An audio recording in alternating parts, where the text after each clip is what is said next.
Hi everyone, and welcome to the webinar Unlocking Emotional Intelligence through Brain-Based Strategies. My name is Karl Noyeaux, and I am the founder of Practice Makes Permanent. I'm also a certified brain health and mental well-being practitioner, as well as a mentor and coach at Practice Makes Permanent. I'm really excited to guide you through this session today. We'll explore how emotional intelligence isn't just something you're born with, it's something you can strengthen and reshape using insights from modern brain science. Whether you're here to improve your relationships, leadership skills, or personal resilience, you're in the right place. So let's dive in and discover how understanding your brain can help you take control of your emotions, but also build mental clarity and lead a more empowered life.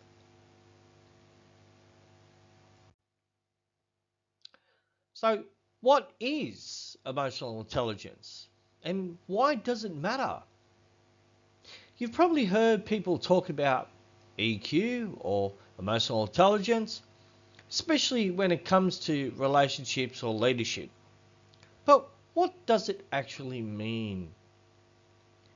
Well, emotional intelligence is basically your ability to notice what you're feeling, make sense of it, and then use that information in a helpful way. It's also about reading the emotions of other people around you, picking up on their vibe, mood, or energy, and responding with empathy instead of just reacting on autopilot. Psychologists Salovey and Mayer were the first to really define it. They said it's the ability to monitor our own and others' emotions, to sort through what we're feeling, and then use that insight to guide how we think and act. In everyday life, that means emotional intelligence shows up in how you handle stress, resolve conflict, build trust, and even how you motivate yourself. It's not about being overly emotional, it's about being emotionally smart. And the best part is, like any skill, emotional intelligence can be learned and strengthened. Let's talk about why emotional intelligence really matters. Not just in theory, but in everyday life. First, in our relationships, whether it's a partner, your kids, your boss, or even your barista, emotional intelligence plays a massive role. When we tune into how we're feeling and also pick up on the emotions of others, we naturally get better at communicating, resolving conflict, and building trust. In fact, some research suggests that people with higher emotional intelligence often make better leaders and managers. Why? Because they can stay calm under pressure, handle criticism, and motivate their teams without losing the plot. That's a serious superpower. Now, let's flip the lens. What about how emotional intelligence helps us within ourselves? When you're more aware of your emotions, you can stop being ruled by them. Instead of reacting with anger, frustration, or self doubt, you can pause, check in, and choose a better response. That means more confidence, more calm, and way less emotional hangover. Plus, studies suggest that emotional intelligence is linked to better performance at school and work. But beyond achievements, it's also about feeling more connected, balanced, and in control of your life. And the good news Well, this isn't something you're born with or without. Emotional intelligence is something we can all build with practice.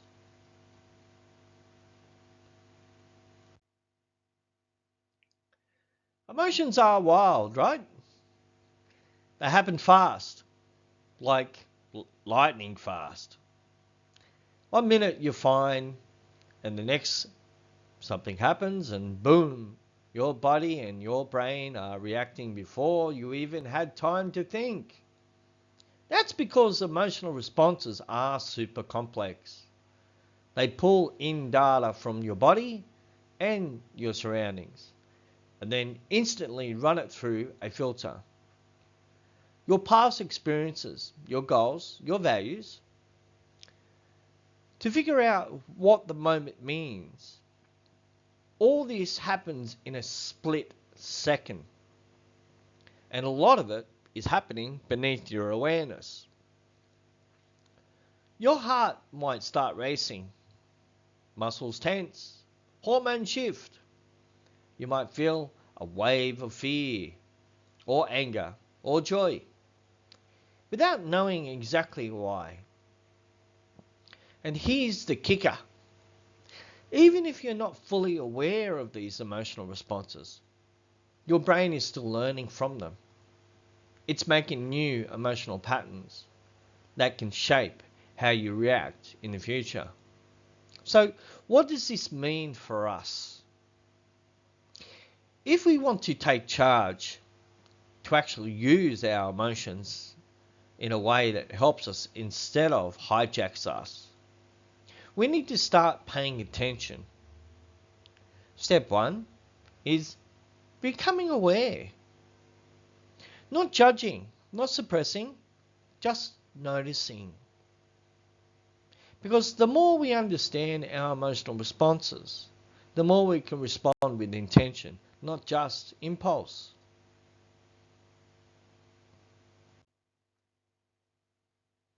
According to researchers Lane and Polman in 2002, emotional awareness, like any other cognitive skill, develops in complexity throughout our lifetime. The most commonly used model to measure emotional awareness includes 5 stages: awareness of physical sensations, recognition of action tendencies, identification of single emotions, understanding blends of emotions, appreciating blends of emotional experience, the ability to grasp complex emotional states in ourselves and others.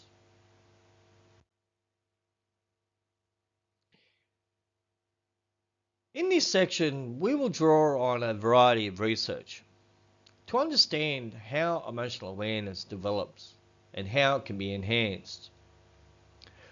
Researchers Lane and Polman in 2002 described that building emotional awareness involves reflecting on your emotions to understand what you feel, why, and how these feelings connect logically.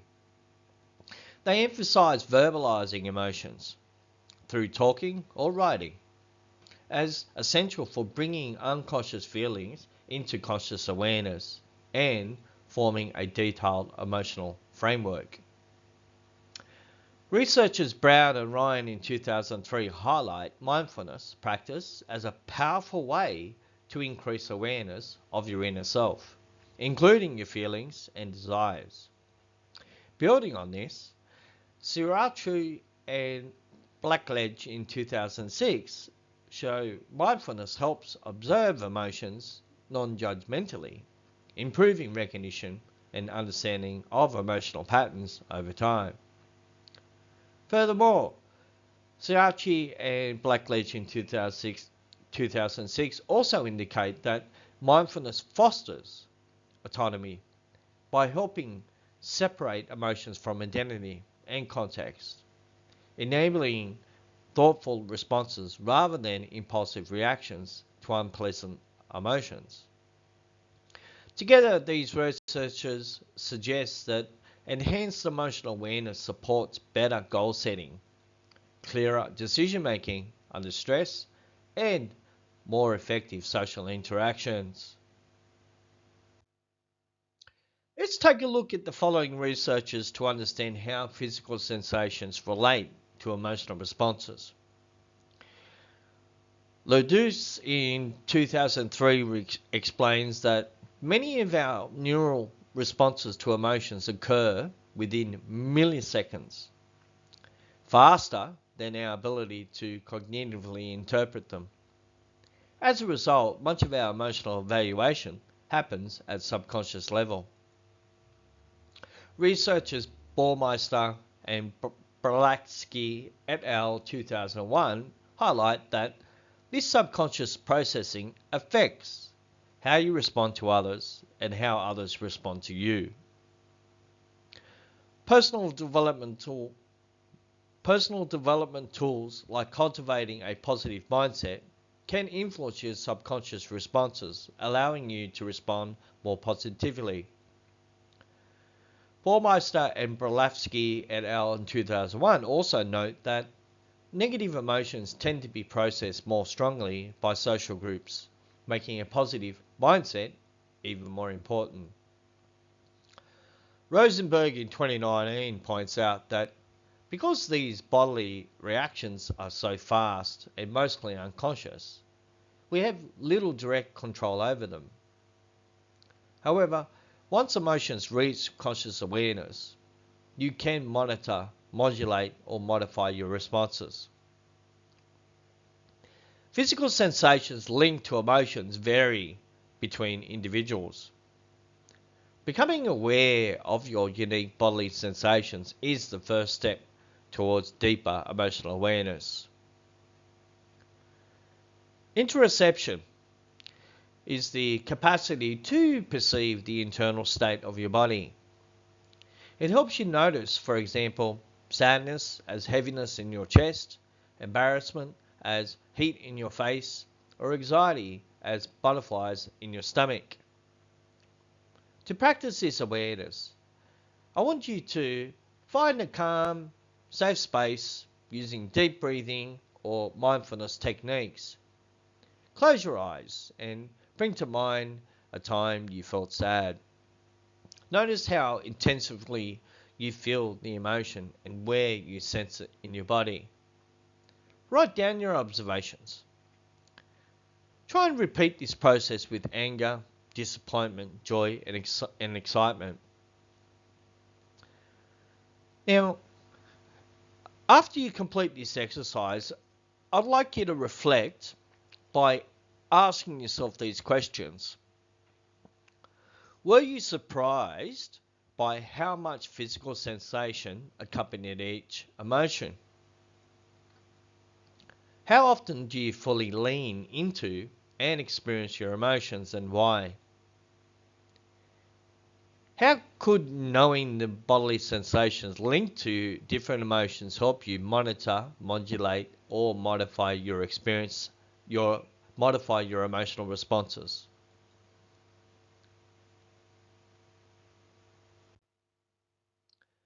Let's take a look at key researchers to understand the brain regions involved in emotional intelligence.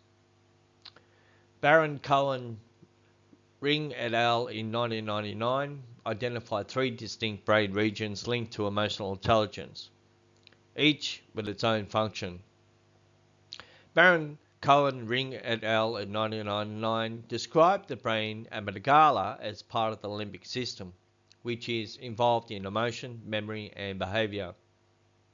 The amygdala strongly responds to negative emotions and helps interpret others' emotions.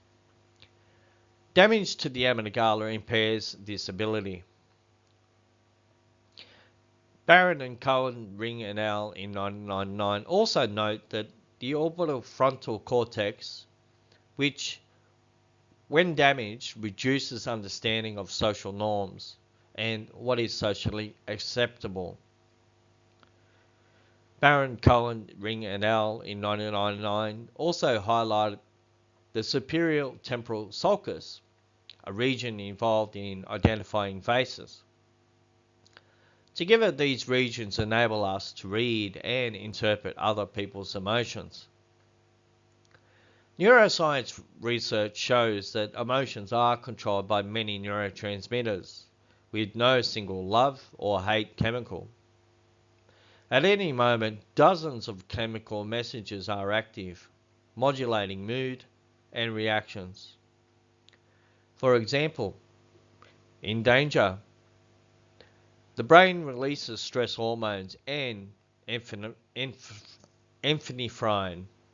which is also known as adrenaline, to speed reactions when safe. Calming chemicals reduce fear responses.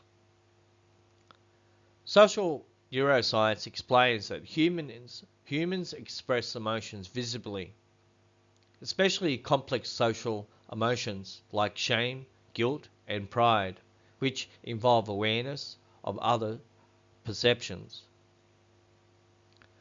Lacaboni in 2009 discusses mirror neurons, which activate when watching others. These neurons stimulate observed actions and emotions by transferring information to the limbic system, including the amygdala, helping us emphasize and interpret emotions. Key for social interactions. Leduc in 2003 adds that many neural responses to emotions happen within milliseconds before conscious awareness, meaning much emotional evaluation is subconscious. This has major implications for how you respond to others and how they respond to you.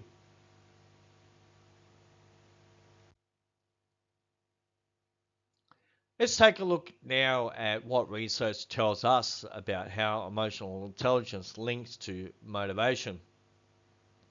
According to Decky and Ryan in 2008, three basic needs drive us: competency, autonomy, and relateness. Now, Christie and Jordan and their colleagues in 2007 dive into how emotional intelligence plays a role in each of these needs. For example, when it comes to competence, knowing what we're good at and setting realistic goals, being able to regulate our emotions is a big help. It stops us from letting emotions cloud our judgment or push us towards goals that don't really fit who we are. That way, we actually feel more capable and motivated. Emotional regulation also ties into autonomy, which is about having control over our own actions. As Christie and team in 2007 point out, when we can pause and choose to act based on our core values rather than just reacting emotionally, we gain a stronger sense of ownership over our decisions. And then there's relateness, the need to connect with others. This relies heavily on emotional empathy, or how well we can tune into other people's feelings. According to the same researchers, this sensitivity helps us guide, inspire, and build stronger relationships both at work and in daily life. Interestingly, emotional intelligence also means we can interact smoothly with others without losing sight of our own goals and values. So our autonomy gets a boost from that as well. So emotional intelligence doesn't just help us understand feelings, it really shapes what motivates us and how we engage with the world.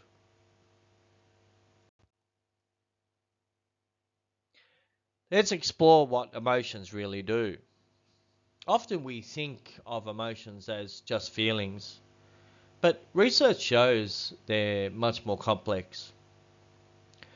According to Parrott in 2002, emotions include several key features: appraisal, readiness to think and act, physiological changes, social signals, and yes, feelings too. First, appraisal. Parrott explains that Appraisal is how we assess what's happening around us through the lens of what matters to us, our cares, concerns, and values. So when you feel an emotion, you're actually making a judgment about how the situation affects you. This appraisal shapes what emotions you end up feeling. Next, physiological responses and readiness for action are crucial parts of emotion. Parrott also points out that emotions prepare us physically and mentally. Some emotions trigger our sympathetic nervous system, revving us up to respond physically. Hormones surge to mobilize energy, getting us ready to act. But this readiness isn't just about physical action. Our emotions are also tune of our attention. They influence how we think and bias our interpretations of what's going on. Interestingly, negative emotions often push us into careful analytical thinking, while positive emotions encourage more creative and flexible thought processes. Finally, feelings themselves provide an important feedback.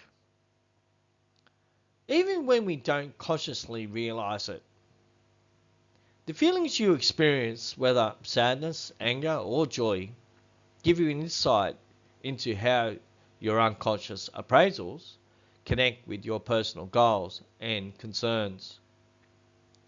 So, emotions aren't just about how we feel.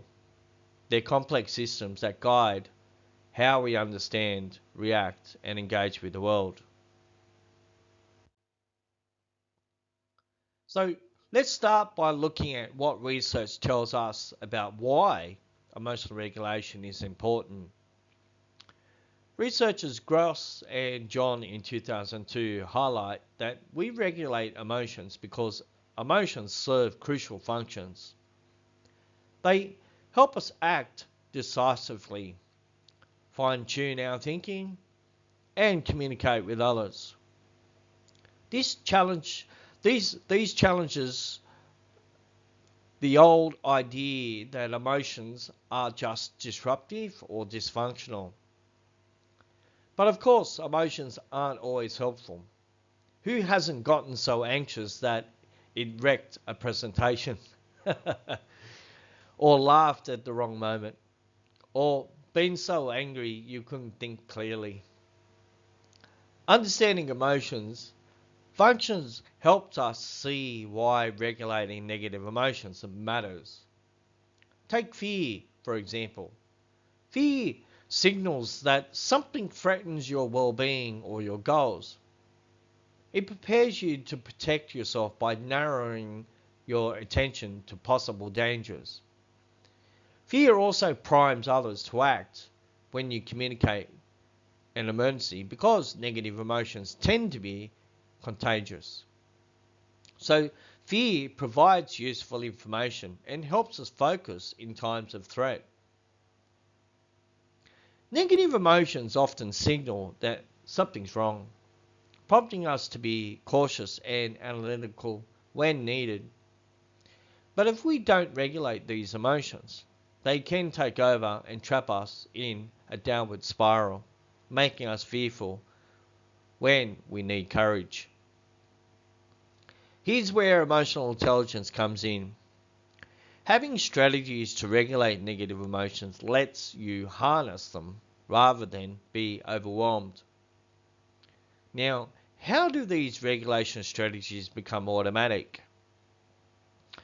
Research from Song in 2019 and Diane and Cohen in 2011 explains that new behaviors start as conscious efforts using the brain's frontal regions, our newer brain areas.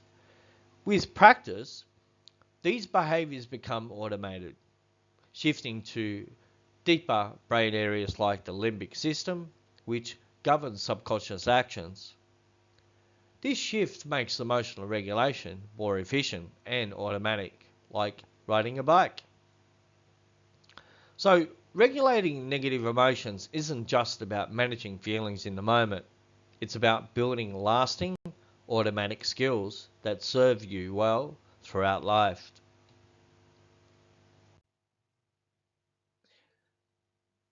There are many ways we can regulate our emotions, and researchers like Gross and John 2002 have identified several key strategies.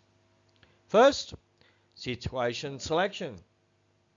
This is about choosing which situations, people, or places we approach or avoid based on how we expect they'll make us feel. For example, if you know a particular event tends to stress you out, you might decide to skip it. That's emotional regulation in action. Then, once you're already in a situation, you can modify it to lessen its emotional impact. Maybe you can change the setting or how you engage with others to make things easier emotionally. Another approach is deployment of attention. This means focusing your attention on one part of a situation to distract yourself from something upsetting.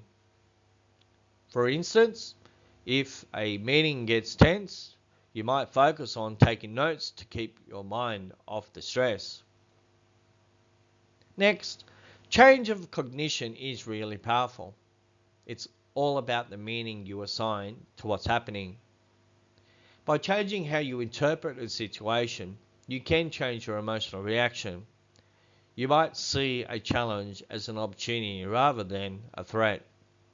And that shifts your feelings entirely. Finally, there's modulation of responses, which means managing your emotions after they've already been triggered. This is the hardest part.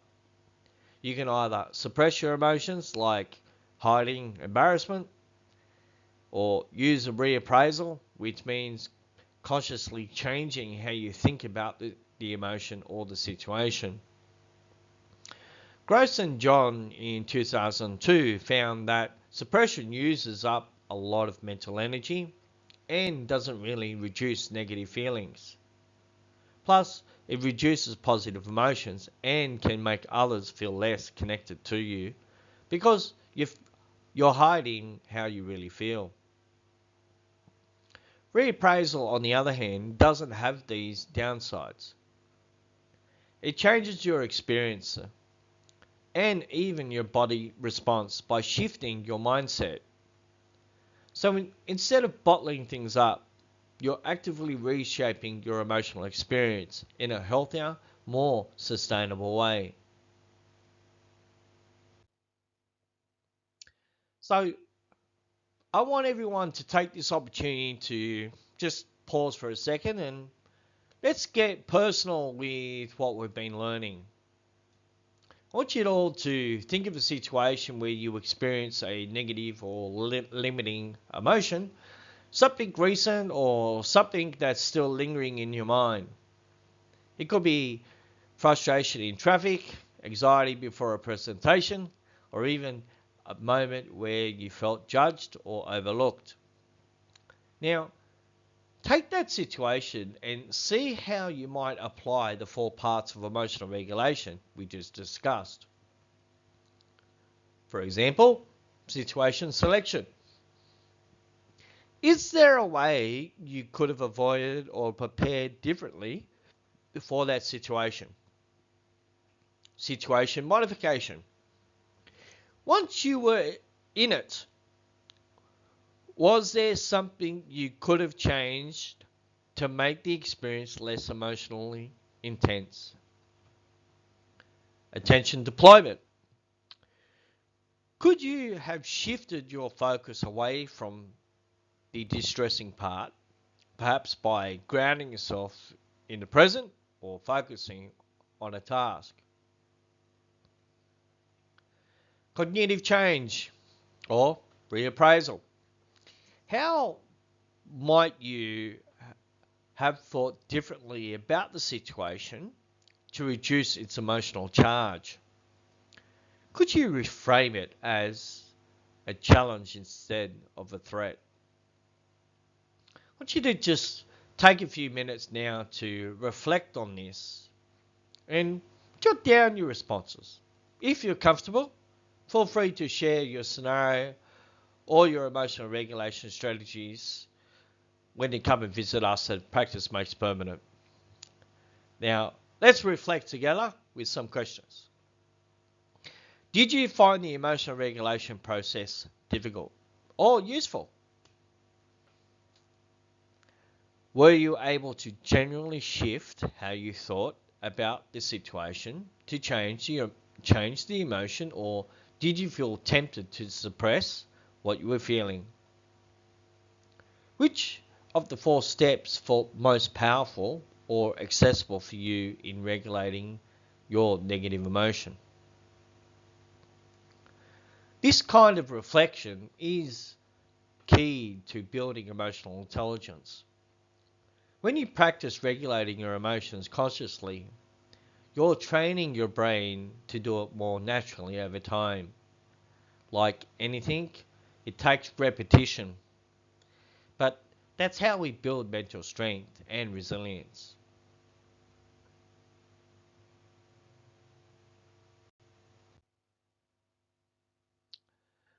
Up until recently, positive emotions didn't get much attention in psychological research. They were often treated as simply the opposite of negative emotions. But researcher Barbara Fredrickson challenged that idea with her broaden and build theory. Unlike negative emotions, which tend to narrow our focus and prepare us for survival actions, positive emotions do something very different. They broaden our attention and thinking.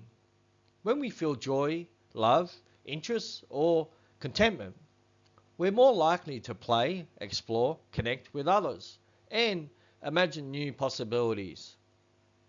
This broadening effect leads to long-term benefits.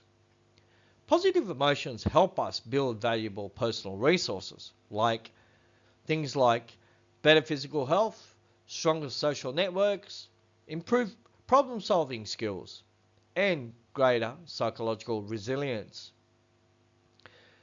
Fredrickson also showed how this creates an upward spiral. When we reframe negative events positively, find meaning in everyday moments, and focus on what's good, we enhance our coping abilities. That's improved coping then increases our chances of experiencing even more positive emotions in the future. Over time, each positive emotion contributes to who we are becoming: healthier, more connected, more creative, or even more resilient. So, positive emotions aren't just nice to have. They are essential to long-term emotional well-being and personal growth.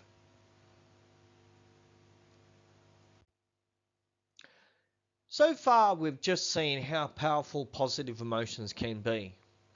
Not just for feeling good in the moment, but for building resilience, meaning, and long-term well-being. Now, it's everyone else's time now to actively cultivate those emotions in your own life. So, the practices on this slide are simple, yet deeply effective. You don't have to do all of them. Just sample a few that speak to you. Think of it as emotional strength training. Try writing down 5 positive qualities you see in yourself each day, or end each night listing 3 things you're grateful for. These habits literally rewire your brain to focus on what's working, what's good, and what's possible. Start your day with excitement. Jot down 3 things you're looking forward to at the end of the week. Celebrate your wins, no matter how big or small. Struggling to feel emotion behind the practice? Get your body involved. Dance when you celebrate. Raise your hands when you say what you're grateful for. Smile when you list what makes you you. And remember, positivity isn't just for ourselves. Compliment someone. Tell them what they're doing well. It creates connection and spreads well-being around you. These aren't just feel-good moments. They're deliberate, therapeutic actions that help shift your mindset and strengthen your emotional health.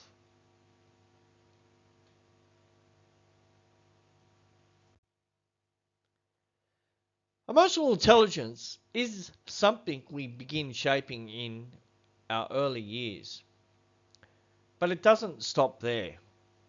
It continues to develop throughout our lives. Unlike skills like maths or reading, emotional intelligence isn't often formally taught in schools or workplaces. But the great news is, it's something we can improve. The key lies in consistency, repetition, determination, and honest feedback. Because emotions are processed in the limbic system, a more automatic subconscious part of the brain, it takes intentional effort to make change. So, how do we begin? To change your own emotional responses, start by creating more space for awareness. A daily emotional journal is a simple and powerful tool. Write down how you felt, what triggered it, and how you responded. You can also rehearse emotionally intense situations in advance. Imagine how you usually react and consciously practice a healthier, more constructive response. Doing this mentally prepares your brain to choose that better response next time. It's also incredibly helpful to build a more positive mindset. When we see challenges as opportunities, we engage more openly and calmly instead of letting fear take the lead. And perhaps most importantly, be honest and accepting of yourself. Change doesn't come from shame or self-criticism. It comes from awareness and self-compassion.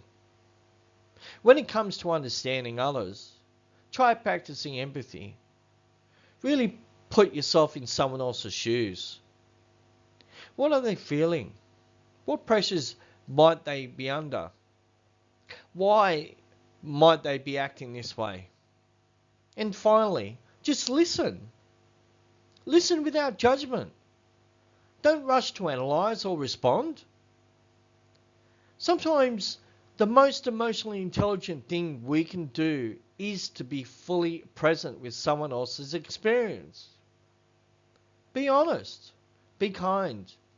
And remember, emotional intelligence isn't something you're born with or without. It's something you build. Emotional intelligence isn't fixed. It grows with intention and practice.